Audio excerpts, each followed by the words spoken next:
Yes, that's a good idea. If anyone was to say to you, can you explain what Markian priority is? Oh, God, that'd take me, Yes. that'd take me ages to do that. We'll just start to talk about it. Well, Markian priority, basically what the word means is that Mark is the first, what people claim, that Mark is the first gospel, not Matthew, which traditionally has been, so its priority means first. So therefore, if they believe that Mark's first, and they say that Luke and Matthew copied pieces from Mark, which everybody says there are three similarities between the three of them, and therefore, as they were copying things from Mark, Matthew, for example, if he was an apostle, he wouldn't copy from Mark, who everybody accepts wasn't an apostle. Right? So he know the facts himself. What was Mark if he wasn't an apostle? Well, Mark was. Everybody accepts that he was using second-hand material from somewhere, the same as Luke. Whereas Matthew and John were both apostles, and the other two, if you go back to the old histories, they were called apostolic men. And it says that in De Verbum. It's repeated in De Verbum. 2 apostles and 2 apostolic men, and but see, if Mark the apostle was going to write a gospel, he wouldn't have taken what Matthew. If Matthew was the apostle and he was going to write a gospel about our Lord's life, he wouldn't have based it on Mark's account, because that was only second hand in any case. Yes. He'd do his own thing. So that means that if he was, that would be later than Mark, and it wouldn't be the whoever was doing it wouldn't have borrowed from Mark, so therefore he wouldn't be Matthew the apostle.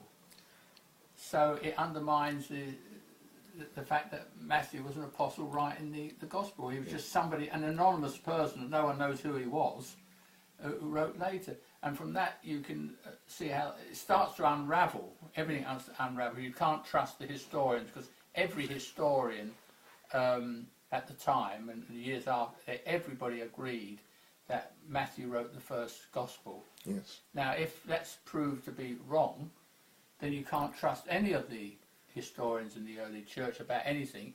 So you can't trust them when they say that John the Apostle wrote his. It all unravels like Peter and a lemon or something, you know, it's sort of just, or an onion rather, you know, it all unravels. And you undermine the whole historical basis of the Gospels. Can I ask you this? One question which comes to mind, it is important what you're saying, one that comes to mind is, how is it so few people know about this Markian priority? Well, it's not that people don't know about it, it's the accepted thing. It's we practically call it the accepted orthodoxy in so many colleges, and anywhere you go to learn about the Gospels, before long this will come up. Yes. And they will say, well, of course, the experts now say that Mark wrote first. They start off in that way over and over again. So it's not. This is where it's everywhere. You get it practically everywhere, and very few people will question it today. That's a sad situation, and it's not a thing that the church. Let's carry on. It's not a thing that the church will define infallibly, because you can only define infallibly something that our Lord taught the apostles. Well, obviously this happened after our Lord was had ascended into heaven. Yes. So therefore it's not an infallible teaching. It's only the teaching of the, I think, going on the historians. And of course the Markian priorities, they claim that they've worked all out that Mark did it first on the basis of scientific analysis of the words, and they ignore the history, whereas the church for 2,000 years has always said, we'll go by the historians, that they were there not long afterwards, and they know the facts better. And you've got this clash between science and the historians, if you like, and that has really caused this great problem, you know. And the thing that someone like Don Bernard Orchard and Riley and myself uphold is that you've got to find a solution to the problem, the clash, by accepting both the scientific line on it and also the historical. You've got to bring the two together. Yes. And Orchard and his group, before he died, claimed they had achieved this. Yes. They brought the two together, and therefore history and science is in conformity with one another. And are there is there material by Orchard on the Church and History website, isn't there? There is some of his material here, because unfortunately he wrote a few articles and pamphlets on the subject, because he was breaking through, working out what had actually, what confusion had been caused and why there was this confusion. And he was going to do a very big, very deep work. It's all in Greek and columns and all that thing. But he died before it was completed. So all he's left is these pamphlets and articles, which were put on the Church and History website. And I've added a few things which I was in conversation with him, but he never published anything on it, which he thought was quite good. But did he have any has he got any are there any papers by Orchard which he was going to include in his book, which you can still, as it were, have available for people to at least see, perhaps reconstitute his work? I try to summarise a lot of his work yes. in a booklet of my own, yes, which is too costly to really print in small numbers. Yes. And if I try to do it myself, it takes too long. Is your booklet on the website? But the booklet is on the website. Yes. Perhaps in some places I would slightly reword it, yes, because I've had his stuff. I've tried to keep my own comments, yes, building on what he did, yes, separate from what he said, so that if I put something and I'm not that expert, I don't want anybody to think, oh, Orchard said that and put him in the wrong. I've tried to get the two things. I mean, one thing I think is very strong argument to make people think, and that is at the end of Mark's Gospel, the last 8 verses don't make sense. And they're all referring to bits and pieces, and they just don't, everyone accepts they don't make sense really, and why are they there? And Orchard thought, well, they could have been notes for a further talk, possibly, because the whole base of Orchard's argument was that Peter was giving a talk to a large group in Rome, and he was basing his talk on drawing on Matthew's Gospel and Luke's Gospel, and he was quoting from one, then quoting from the other, and merging them together. And but Mark was there taking down what he was saying, and that's how Mark's Gospel came into being.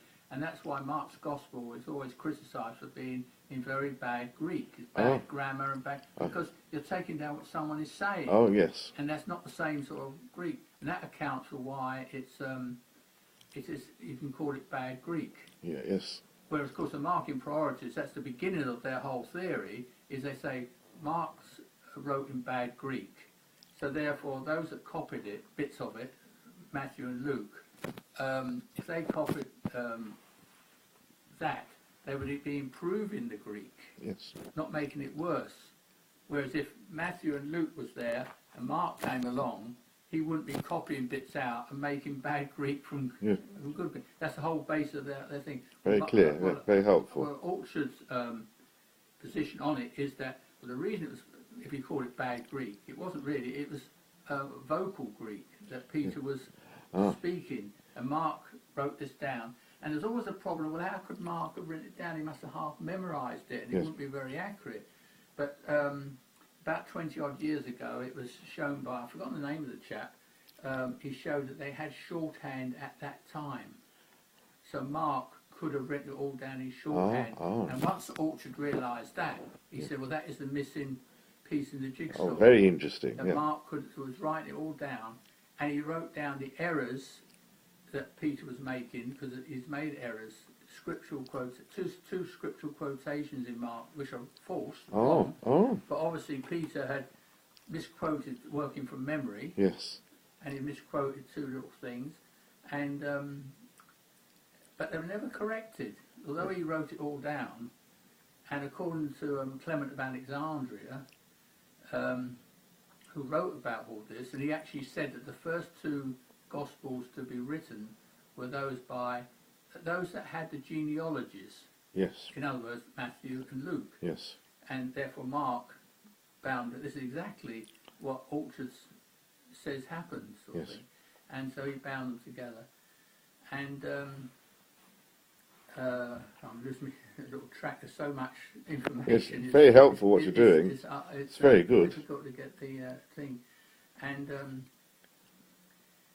so Mark bound the two together. But of course he included all the errors of Peter, his bad grammar. Don't forget, Peter hadn't been brought up to learn Greek. No. He came from a Hebrew, another country. He was speaking in ordinary Greek, not in classical Greek. Yes. Like that. And often he uses the word "and" at the beginning of sentences, which you don't do if you're writing. You're doing it if it's verbal. And eventually, at the end of the Gospel, Mark's Gospel, you have these 8 strange verses. If you read them, they don't seem to make sense. In one place, it starts off where it's talking about, it says, he. So Mark is saying he. If you refer back to see, well, who's he talking about? But you know from the sense of it, he's talking about our Lord. But if you read it, it doesn't. It's talking about somebody else. Oh, oh. So there's something wrong there. And the verses following all seem strange. Well, one day, I don't know what you would call it, an inspiration or whatever it was, I suddenly thought, well, hold it a minute, these 8 verses are answers to questions. And I put this to Orchard, and he was fascinated by the idea that it would be, you know, this could be the answer of it. And what the thing is, as you read them, that, as far as I could see, and he seemed to agree with that, if the people there at the time, at the meeting, they would be listening to this joint effort of Peter explaining Matthew and Luke. Yes. Well, Luke was a new gospel to them. Yes. And if you, out of it, you can form questions like saying, well, was the Mary in Luke's gospel who did so and so, was that the same Mary that was in Matthew's gospel? The sort of questions people would ask, that type of thing. And then Peter would be replying, and certain miracles Peter would be replying. So, well, was it so and so who did this? And did this really happen? And sometimes Peter says, yes, he confirms that it did happen. Other cases he avoids it because he wasn't there to confirm it. So he just says, well, Christ said this would happen. You can see all these little subtleties of someone answering questions. Yes. And it's all down there. And it is, again, on the website. All that. One of the chapters on the website are devoted to that as well. Which it all fits, there's a lot of things that fit together. Once you accept that it was Matthew wrote first, then Luke wrote, Peter took the two and merged them together, with Mark writing it down in shorthand. He was greatly urged to print something out straight away urgently, and this is what Clement of Alexandria says, it was urgent. So he did, he wrote it all